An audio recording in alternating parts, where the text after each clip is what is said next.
सुबह सवेरे पाकिस्तान में आपको एक बार फिर कहेंगे खुशामदी। देख रहे हैं कि एक तरफ जो कोरोना की सूरत हाल है उसकी वजह से आवाम परेशान है, तो दूसरी तरफ जो बड़ा चैलेंज है ख़ास तौर पर किसानों को और फसलों के हवाले से वो ये कि टिड्डी दल के हमले की वजह से जो फसलें हैं उनको शदीद नुकसान पहुँच रहा है। जनूबी पंजाब में ख़ास तौर पर फसलें काफ़ी बड़ी तादाद में तबाह हुई हैं और जो ग़िज़ाई अजनास हैं उसकी वजह से उसकी भी जो है ना वो बहरान पैदा हो सकता है। तो ये हमले एक तो किस हद तक तशवीशनाक हैं, इनको कैसे कंट्रोल किया जा सकता है, इस हवाले से हुकूमत की तरफ से क्या इकदाम किए जा रहे हैं और मजीद क्या इकदाम होने की ज़रूरत है, उस पर आज हम बात करेंगे। और दूसरी तरफ हमने ये भी देखा कि जो 6 अजला हैं खोशाब, भक्कर, झंग, मियांवाली, जहलम और चकवाल, वहाँ पर महकमा खुराक और ज़राअत और सिविल इंतज़ामिया के साथ मिलकर जो टिड्डी दल के हमले के खात्मे के लिए काम कर रही है। पाक फ़ौज के जवान वहाँ पर मौजूद हैं, लेकिन इंतहाई तेज़ी से ये जगह तब्दील करते हुए टिड्डी दल वो आगे बढ़ रहे हैं और मज़ीद फसलों को नुकसान पहुँचाया जा सकता है। तो इसी पर बात करेंगे। हमारे नुमाइंदे फारूक शेख हमारे साथ मौजूद हैं जो कि हमें मुजफ्फरगढ़ से और तमाम तरीन सूरत हाल से आगाह करेंगे। तो फारूक शेख ये बताइएगा कि जनूबी पंजाब के कौन कौन से इलाके हैं जो कि टिड्डी दल से मुतासिर हुए हैं और कितनी बड़ी तादाद में फसलें तबाह हो रही हैं, साथ साथ ये दस्ते कहाँ पर इस वक्त मौजूद हैं, इंतजामिया की जानिब से क्या एक्शंस लिए जा रहे हैं? जी बिल्कुल, जनूबी पंजाब के दीगर अजला जिनमें मियांवाली, भक्कर, लिया और दीगर अजला शामिल है, वहाँ पर टिड्डी दल ने जिस तरह फसलों को नुकसान पहुँचाया और एक तबाही पहुँचाने के बाद अब ये टिड्डी दल के जो दस्ते हैं वो ज़िला मुजफ्फरगढ़ में दाखिल हो चुके हैं और ज़िला मुजफ्फरगढ़ के जो इलाका है चौक सरवर शहीद तहसील कोटद्दू में शामिल है, वहाँ पर इस टिड्डी दल के दस्तों ने बड़ी तादाद के अंदर जो फसलें जो हज़ारों एकड़ पर काश्त की हुई थी और आम के बागात थे उनको शदीद नुकसान पहुँचाए। इसी तरह हम बात करें तहसील कोटद्दू के बाद तहसील मुजफ्फरगढ़ की, तो ये टिड्डी दल के दस्ते इस टाइम तहसील मुजफ्फरगढ़ के जो इलाके हैं जिनमें खानगढ़, मुजफ्फरगढ़, जो कस्बा बसीरा है, खानपुर बग्गा शेर है और रुलावाली है, उनके इलाकों के अंदर भी इस टिड्डी दल के जो दस्ते हैं उन्होंने बड़ी शिद्दत से जो फसलें और जो आम के बागात हैं उनको नुकसान पहुँचाया। और अगर हम बात करें यहाँ पर महकमा ज़राअत और ज़िले इंतज़ामिया के इक़दामात की, तो यहाँ पर जो महकमा ज़राअत की तरफ से कुछ इलाकों में स्प्रे तो किया गया, लेकिन किसानों की तरफ से यही कहा जा रहा है कि ये जो स्प्रे किया गया ये जो टिड्डी दल के जो तदारुक के लिए नाकाफ़ी इंतजामात हैं, जिसकी वजह से टिड्डी दल यहाँ पर ख़त्म नहीं हो रही, बल्कि जो काश्तकार हैं वो जो मुतासिर हुए हैं उनका यही कहना है कि वफाकी हुकूमत और पंजाब हुकूमत इस टिड्डी दल के ख़ात्मे के लिए फौरी तौर पर इक़दामात करे और जो अब तक इस टिड्डी दल को अपने इलाकों से भगाने के लिए काश्तकार अपनी फसलों के अंदर जो ढोल बजा कर ही उनको भगा रहे हैं और दूसरी तरफ महकमा ज़राअत और इंतज़ामिया की तरफ से उनकी मावनत नहीं की जा रही। अगर हम बात करें तो ये टिड्डी दल के दस्ते अब मुजफ्फरगढ़ से निकलते हुए मुल्तान की तरफ रुख कर रहे हैं और यहाँ से वो अब मुल्तान की जानिब गामजन और मुल्तान की तरफ जा रहे हैं।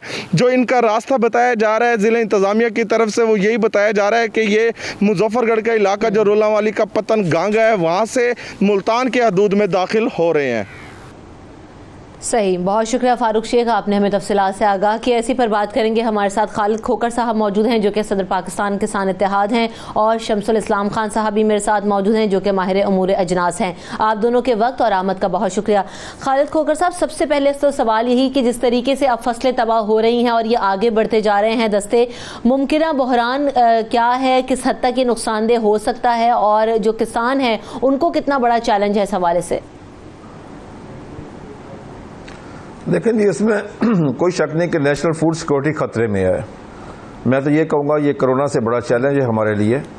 और ये एक शुरू में ही 60s में डिपार्टमेंट बना था, plant protection locust control department, जो डिपार्टमेंट स्ट्रेंथन ना रहा।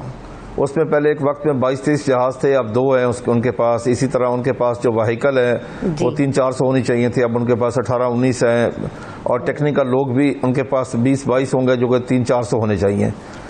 सबसे पहले ज़रूरत है कि उस डिपार्टमेंट को स्ट्रेंथन किया जाए। लेकिन बहरहाल अब क्योंकि ये सब्जेक्ट चला गया NDMA के पास, अब वो NDMA यानी कि फ़ौज और लोकल इंतज़ामिया और एग्रीकल्चर डिपार्टमेंट मिल के काम कर रहा है। कल की जो मुझे रिपोर्ट मिली है कि इस वक्त 300 व्हीकल जो फील्ड में काम कर रही हैं, यानी एग्रीकल्चर डिपार्टमेंट और डिस्ट्रिक्ट एडमिनिस्ट्रेशन और पाक फौज और ये सारे लोग मिलकर काम कर रहे हैं। मैं उसमें गुजारिश करूंगा क्योंकि बहुत बड़े खतरे आज ही मुझे अभी इतला मिली है, क्योंकि मैं तहसील कबीरवाला डिस्ट्रिक्ट खानेवाल का रहायशी हूँ, कि अब वहाँ भी आ गई है। इस वक्त बहुत ज़्यादा कबीरवाला के ऊपर फिर रही है, खानेवाल ये वो सारे इलाके में है। मैं गुजारिश करूंगा अपने काश्तकार कम्युनिटी से भी, क्योंकि इसके खिलाफ जंग जब तक हम इन महकमों के साथ मिलकर खड़े नहीं होंगे उस वक्त तक ये जंग लड़ना मुमकिन नहीं है। तो हमें भी करना चाहिए कि अपने इलाके में, अपने खेत में जहाँ पे आए, अगर हमारे पास उसके लिए लैम्डा एक अवेलेबल पेस्टिसाइड है, हमें करके फौरी तौर पे उसका बंदोबस्त खुद भी करना चाहिए, महकमे को भी इनवाइट करना चाहिए, उनको इतला भी देनी चाहिए कि यहाँ आ गई है। बहरहाल क्योंकि हमारा पाकिस्तान का जो टोटल रकबा है वो 7,96,000 मुरबा किलोमीटर है, जिसमें 3 लाख मुरबा किलोमीटर रकबा ऐसा है जहाँ पे ये एग्लिंग कर सकती है। उसमें 60% बलूचिस्तान है, 25% उसमें है सिंध का और 15% है पंजाब का, और उसके अलावा जो इंडियन थर का इलाका, राजस्थान का इलाका, वो भी लगता है वहाँ से भी ये आ सकती है। ये एक्चुअली हमसे ये इन्होंने लेट किया बहुत ज़्यादा, क्योंकि जहाँ ये एग्लिंग करती है उसके बाद ज़मीन पे इसकी 4 स्टेजेस ज़मीन पे होती है। ये वो स्टेज हैं जहाँ पे इसको आप कंट्रोल कर सकते हैं। जब ये उड़ जाती है तो उसके बाद इसको कंट्रोल करना बड़ा मुश्किल है। इस वक्त मैं समझता हूँ बड़ा मुश्किल मरहला है। तो एज ए कौम हमें इसके खिलाफ जंग लड़नी चाहिए और मिल के चलना चाहिए, क्योंकि ये जो स्प्रे वगैरह किए जा रहे हैं ये किस हद तक इफेक्टिव हैं? और दूसरी बात, आपने कहा कि इतला दे सकते हैं, कोई नंबर वगैरह शेयर किया गया? देखिए मैं आप डिस्ट्रिक्ट एडमिनिस्ट्रेशन का नंबर सबके पास मौजूद, डिस्ट्रिक्ट एडमिनिस्ट्रेशन को देना है, अपने मुतलका डिप्टी कमिश्नर को नंबर देना चाहिए और एग्रीकल्चर डिपार्टमेंट जो आपका मुतलका है उसको देना चाहिए। मैं आपको इसकी इंपॉर्टेंस बताता हूँ कि फूड सिक्योरिटी कितनी इंपॉर्टेंट है पाकिस्तान के लिए। आपने 9/11 के खिलाफ जंग, 9/11 की पाबंदियां लगी, सिर्फ गंदम हमारे पास थी, हमारा गुजारा हो गया। आपने एटमी धमाका किया, पाबंदियां लगी, गंदम की वजह से गुजारा हो गया। 17 साल दहशतगर्दी के खिलाफ जंग लड़ी, गंदम खाने के लिए थी। अभी कोरोना के खिलाफ जंग लड़ रहे हैं, कोई अल्हम्दुलिल्लाह कोई भूखा नहीं सोया, सिर्फ गंदम हमारे पास खाने के लिए थी। अगर हमारे पास फूड सिक्योरिटी का इशू नहीं बन जाएगा इसकी वजह से, लोकस की वजह से, तो फिर खाना जंगी होगी, लोग रोड पे होंगे, तमाम अफरा तफरी होगी, अमन व अमान तबाह हो जाएगा। इसलिए हमारा फर्स्ट जो होना चाहिए वो है नेशनल फूड सिक्योरिटी। और नेशनल फूड सिक्योरिटी में इस वक्त पूरी हुकूमत को, आवाम को, सब इदारों को मिलकर इस पे काम करना चाहिए। मैं काश्तकारों से भी गुजारिश करता हूँ कि हम वाइट फ्लाई को मार सकते हैं, बाकी पेस्ट को मार सकते हैं, तो हमें खुद भी इस पे मैदान में आना चाहिए और अपनी फसलों को बचाएं, महकमे को इतला दें, महकमे को साथ शामिल करें। जहां हम खुद काम कर, खुद भी करना चाहिए, क्योंकि अगर हम नहीं करेंगे तो फसलें हमारी तबाह होंगी। जो आप महकमों को इतला देने की बात कर रहे हैं, अनफॉर्चुनेटली खालिद खोखर साहब, हमने देखा कि तहसील कोड अद्दू में जब कंप्लेन की गई तो असिस्टेंट कमिश्नर साहब कहते हैं कि अभी तो टिड्डी दल आया ही नहीं है। तो वहां पर आप समझते हैं कि ऐसी सिचुएशन में कोई कार्रवाई होगी या वो कोई एक्शन लेंगे इस हवाले से कि जो है ना फौरी तौर पर प्रोटेक्ट किया जाए? शमसुल इस्लाम खान साहब को भी शामिल कर लेते हैं, फिर आप भी इस बात का जवाब जरूर दीजिएगा। जी शमसुल इस्लाम साहब, अब ये किस हद तक ख़तरनाक है? एक तो किसान इससे बहुत ज़्यादा मुतासर हो रहे हैं, दूसरी तरफ ये जो फसलें तबाह हो रही हैं, हम देख रहे हैं कि ग़िज़ाई अजनास की किल्लत भी पैदा हो सकती है, और दूसरी तरफ चूँकि आम की जो है ना फसल होती है तो उसको किस हद तक इसने नुकसान पहुँचाया है और उसकी वजह से इसके इफ़ेक्ट्स क्या होंगे? देखिए जी, पाकिस्तान आपको पता है कि एक ज़राई मुल्क है, लेकिन अब हमारे अदारे इस हालत तक नीचे जा चुके हैं कि ना पाकिस्तान ज़राई मुल्क रहा है और ना ही एग्रीकल्चर उसका इंडस्ट्रियल मुल्क रहा है। हमारे पास जो कंसर्न अदारे हैं, अगर आप देखें कि ministry of national food security और रिसर्च जो है उसके अंडर ये प्लांट प्रोटेक्शन डिपार्टमेंट आता है, लेकिन ये विंटर में जब ये स्टार्ट हुआ तो उस क्रॉप को नुकसान देके चला गया, लेकिन हमारा कोई ऑन ग्राउंड इतना ज़्यादा एक्शन नज़र नहीं आया। और उसकी वजह से आप देखें कि जी वीट की क्रॉप जो है वो भी सिंध में भी कम हुई है, पंजाब में भी कम हुई। जो हमने 27 मिलियन टन का रखा हुआ था टारगेट, वो आपका कोई 24 मिलियन टन पे आ गया है। सिंध में 45 लाख टन की प्रोडक्शन एक्सपेक्टेड थी, वो भी कम होकर 40 लाख पे आ गई। तो ये सारे नुकसानात के हुए हैं, लेकिन इसके बावजूद हमारा अदारा जो प्लांट प्रोटेक्शन डिपार्टमेंट है, जो बहुत एक्टिव इंपोर्ट पे नज़र आता है, इंपोर्ट कार्गो में बहुत ज़्यादा एक्टिव नज़र आता है, लेकिन उसने अपनी कैपेसिटी बिल्ड नहीं की कि अपनी क्रॉप्स को, पाकिस्तान की फसलों को महफूज कर सके। क्योंकि मेरे भाई बिल्कुल सही कह रहे थे कि हमारे यहाँ जो है कि ये ज़राई अजनास लोकल प्रोड्यूस होती है, और वही वजह है कि हम बहरानों से बचते आ रहे हैं।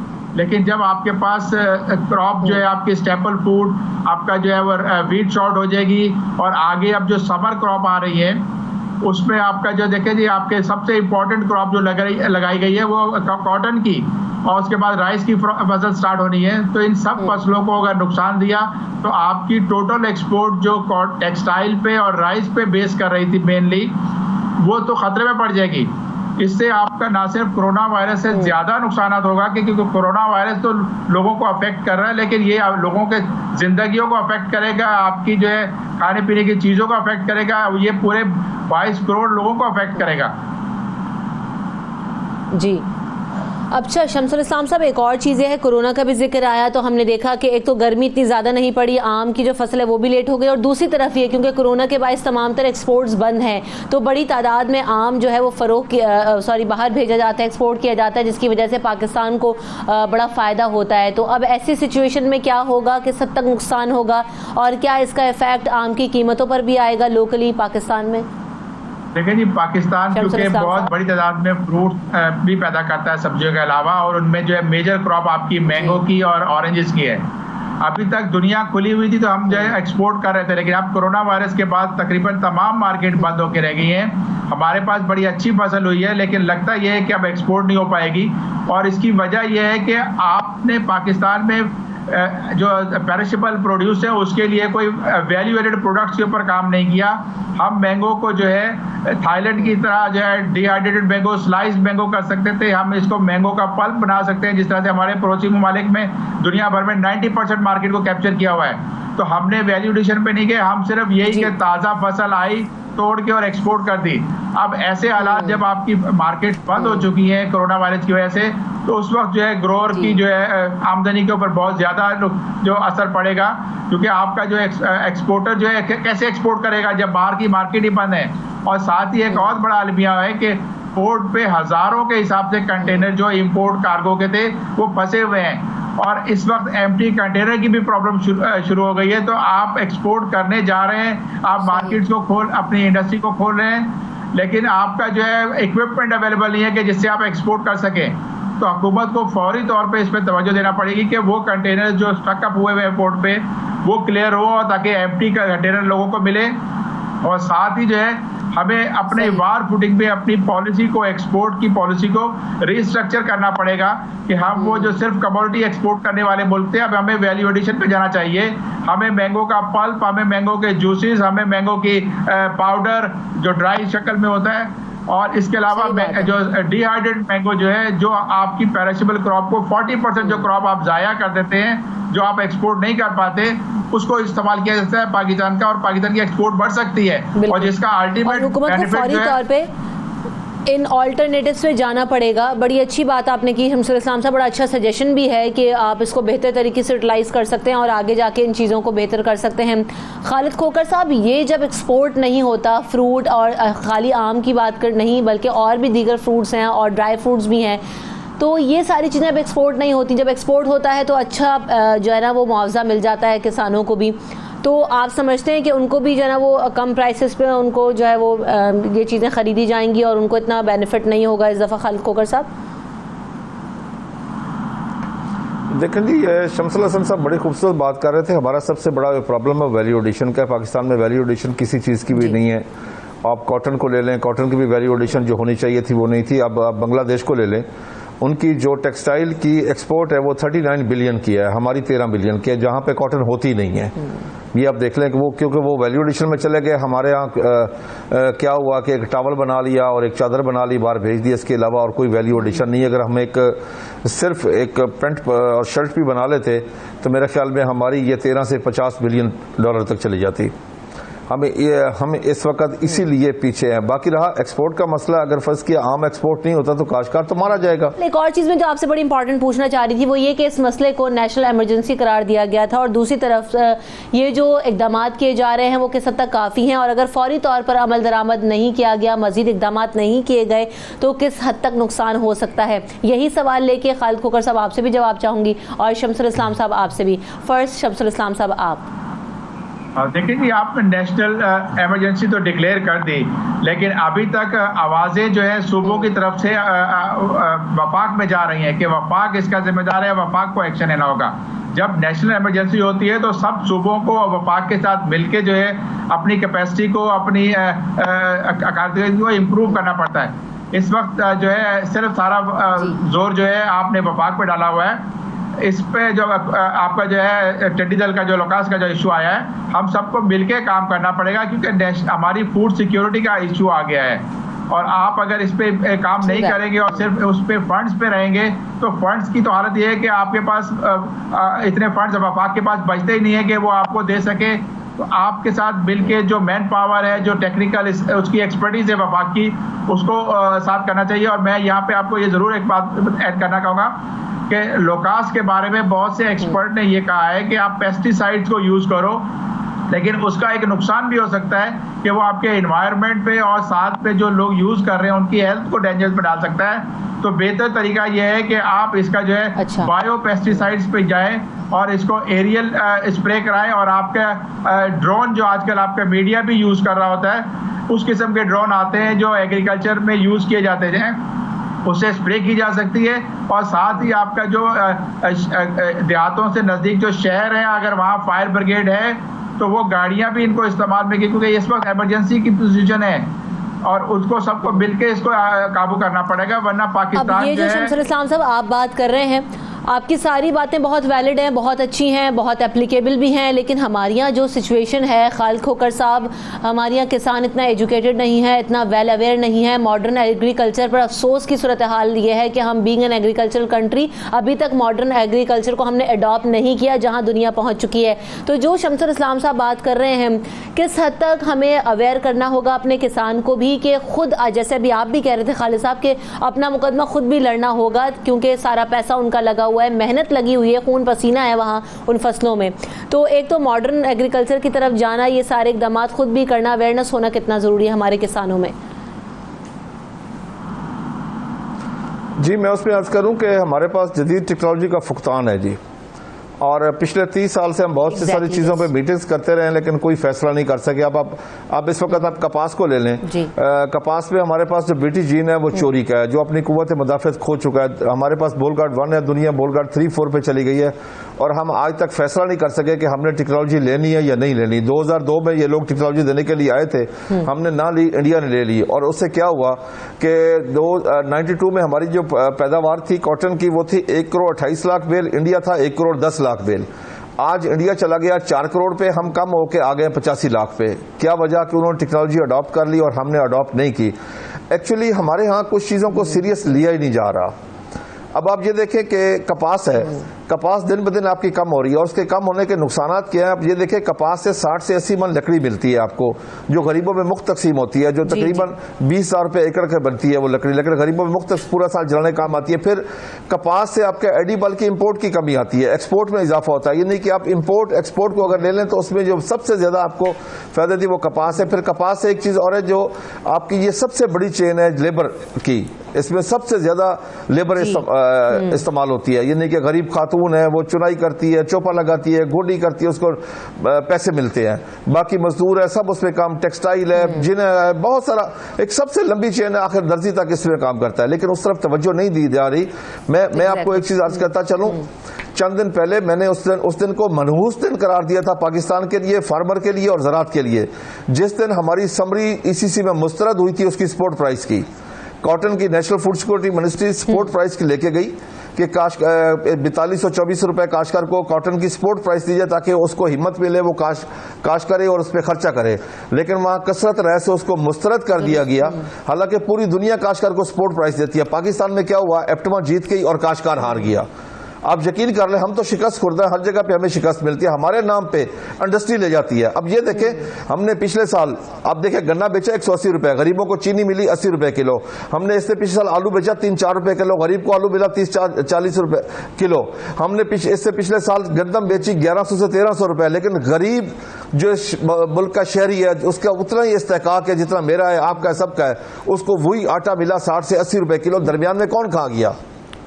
अब ये देखें, सबसे बड़ा जुल्म है, हमें सबसे ज्यादा जो ख्याल रखना चाहिए अपने एंड कंज्यूमर का ख्याल रखना चाहिए। बड़ा अफसोस होता है खालिद खोकर साहब, बड़ा अफसोस होता है, क्योंकि किसानों को हमारे यहाँ जिस तरह सपोर्ट करना चाहिए वो ऑलरेडी बहुत सारी मुश्किलात का शिकार हैं, नहीं होता। We agree to this point. और जिस तरह शमसुल इस्लाम साहब हम देख रहे हैं कि अभी भी, चाहे कोरोना से पहले या कोरोना में भी, और अभी इस सिचुएशन में जहाँ पर ये पेंडेमिक आया और बहुत सारे चैलेंजेस आए हमारी इकॉनमी को, हमारे जो लोग हैं उनको ख़ास तौर पर उनकी इनकम के हवाले से, तो रिलीफ पैकेजेस का ऐलान किया गया और पैकेजेस दिए भी गए। हमने देखा कि बिजनेस कम्युनिटी को रिलीफ रिलीफ मिला है, कंस्ट्रक्शन इंडस्ट्री को रिलीफ मिला है, हमारे यहाँ किसानों को इस वक्त में रिलीफ देना और उनके लिए, उनकी सपोर्ट के लिए प्लान होना, उनको इस हवाले से पैकेज या रिलीफ मिलना कितना ज़रूरी है, वरना बहुत क्रिटिकल सिचुएशन हो जाएगी आगे जाके, चूँकि देन अगेन एक्सपोर्ट्स भी बंद हैं और ये फसलें जिस तरह से आ रही हैं तो उनको फैसिलिटेट कैसे करना होगा, हुकूमत को किस पे कितना प्लान करना ज़रूरी है।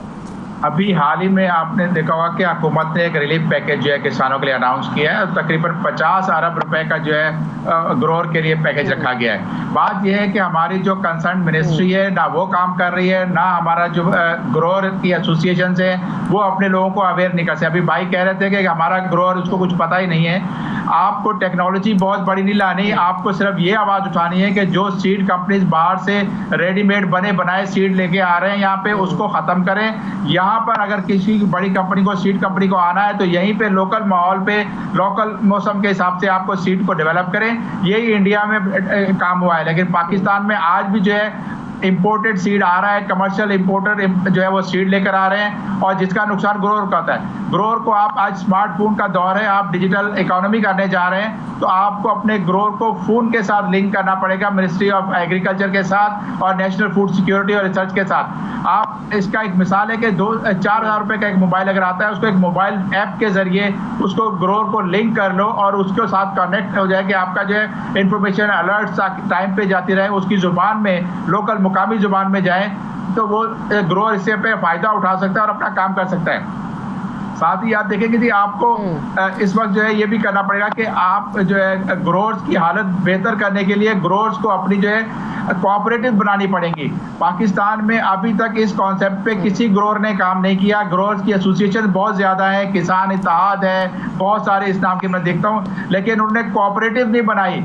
आपके पड़ोसी मुल्क में दूध की कोऑपरेटिव बनी हुई है और बहुत बड़ी एक्सपोर्ट कर रहे हैं, बहुत बड़ी वैल्यू एडेड प्रोडक्ट बना रहे हैं। इसी तरह से आपका पेरिशेबल आइटम से आपकी बहुत सारी फसलें, अभी भाई ब्लेम कर रहे थे कि इंडस्ट्री वाला ले जाता है। ये तो बहुत आगे की बात है। एक और चीजें वेरी क्विकली मैं खालिद खोकर साहब से पूछना चाह रही हूँ, मेरे पास वक्त भी कलील रह गया। खालिद खोकर साहब, अभी किसान रिलीफ पैकेज की बात हुई, कितना इफेक्टिव है आप लोगों के लिए, वेरी क्विकली बता दीजिएगा। देखें जी, अभी तो अनाउंस हुआ है, ईसीसी में पास हुआ है, वो तकरीबन 63 अरब बनता है, जिसमें कोई फर्टिलाइजर पे है, ट्रैक्टर पे है, इन चीज़ों पे है। अभी उसकी इम्प्लीमेंटेशन बाकी है। जब इम्प्लीमेंट होगा तो फिर हम देखेंगे कि उसको कैसा है। हमने तो उसके बावजूद इमरान खान साहब का शुक्रिया अदा किया कि इम्प्लीमेंट होगा तो देखा जाएगा। बहुत शुक्रिया खालिद खोकर साहब, आपने वक्त दिया। शमसुल इस्लाम साहब, आपके वक्त का शुक्रिया। मेरे पास वक्त खत्म हो, ब्रेक की तरफ बढ़ना है, ब्रेक लेंगे, ब्रेक के बाद हाजिर होंगे अपने अगले सेगमेंट में। देखते रहिए सुबह सवेरे पाकिस्तान। सुबह सवेरे पाकिस्तान।